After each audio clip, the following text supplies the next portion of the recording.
they also provide parents, all parents, whether in sole parent families or in couple families, with with support so that they can participate in the labour market. And if you disregard parental leave benefits and child allowances, income support in these countries is work tested. If you want to apply for social assistance, if you want to apply for unemployment benefit, you have, or whether you're a sole parent or a parent in a dual earner family or not, you have to be available for either training or participation in an education program, or be available for work. There is no, and that's the key thing, there is no difference among parents regardless of their partnership status.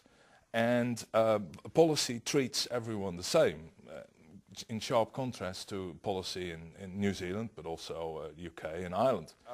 And that, of course, has been noted by policymakers before. So reform is actually being introduced.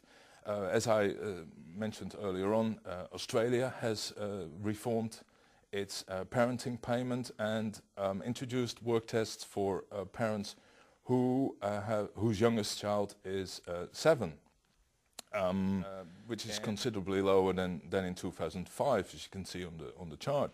The same thing is happening in the UK. That is the policy which was announced with the previous government.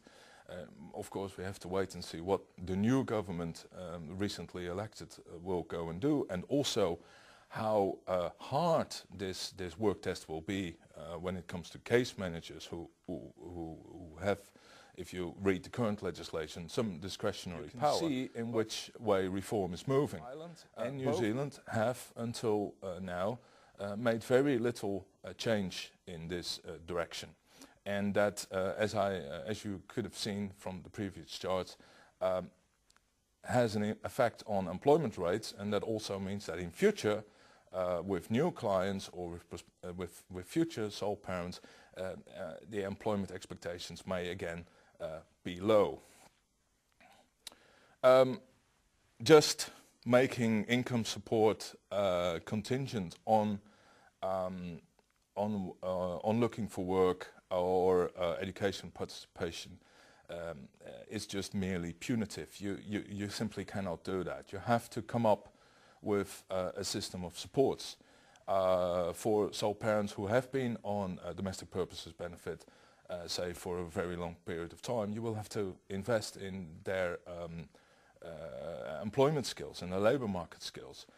For other parents whose distance to the labour market isn't all that big, and for future sole parents, provide childcare supports and of good quality. It also furthers child well-being and child development, cognitive development.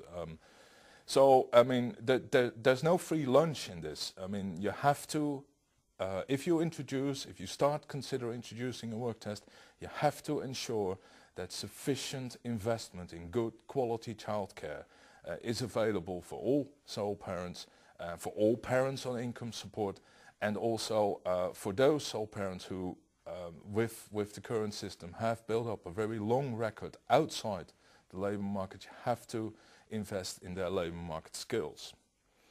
Another thing which increasingly is coming to the fore, which I would just like to mention almost at the end of this presentation, is the role of child support schemes. Some recent research suggests that child poverty rates could be considerably reduced if non-resident parents actually started paying their maintenance and their child support, which they owe to their children, in full. So this can actually have a significant impact on the poverty position of sole parent families and the kids they're in. Now, the New Zealand system is not performing very well, and there are a couple of things we want to look at to make it. One is to actually give non-resident parents a strong incentive to pay towards their children by not just using the money the first dollars they pay towards recouping of state costs, but now to use at least some part of the first dollar for transfer to the children immediately.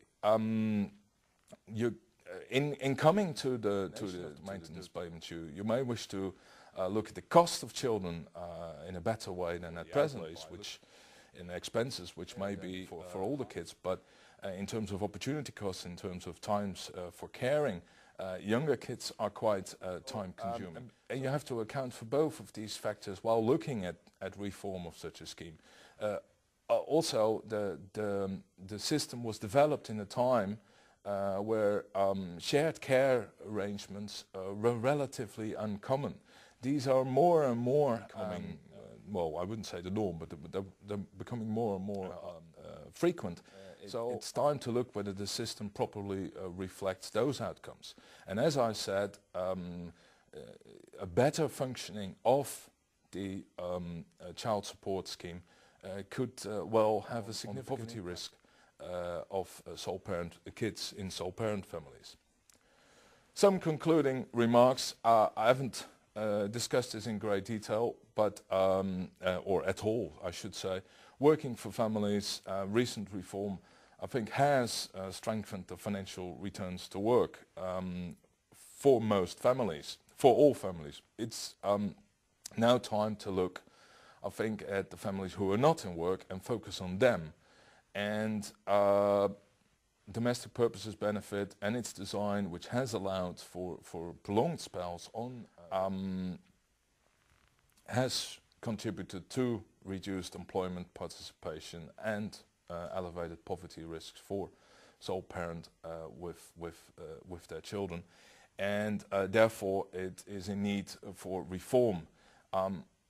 You can make contingent on participating in training if you give all parents access employment supports which help them hold down a job, and this may an initiative on sole parents, because I mean you need time to roll out the system. This requires additional investment in childcare, also when kids are very young. This is not just a policy which can say, right, we're going to cut benefits, or you have to invest. This is a policy of obligations on behalf of the parents to go and look for work as from a certain age of their youngest child, and an obligation on part of the state to help these parents, to give them the supports which make that possible. There may be other policies which could help reduce the poverty risk, such as a better scheme for child supports. There may be other elements within the New Zealand system which could also help, but the key thing is to reduce poverty among children and give them a better start in life. Thank you for your attention. I hope you have a very good conference, a very productive conference, and I'm looking forward to reading the results of it. Thank you.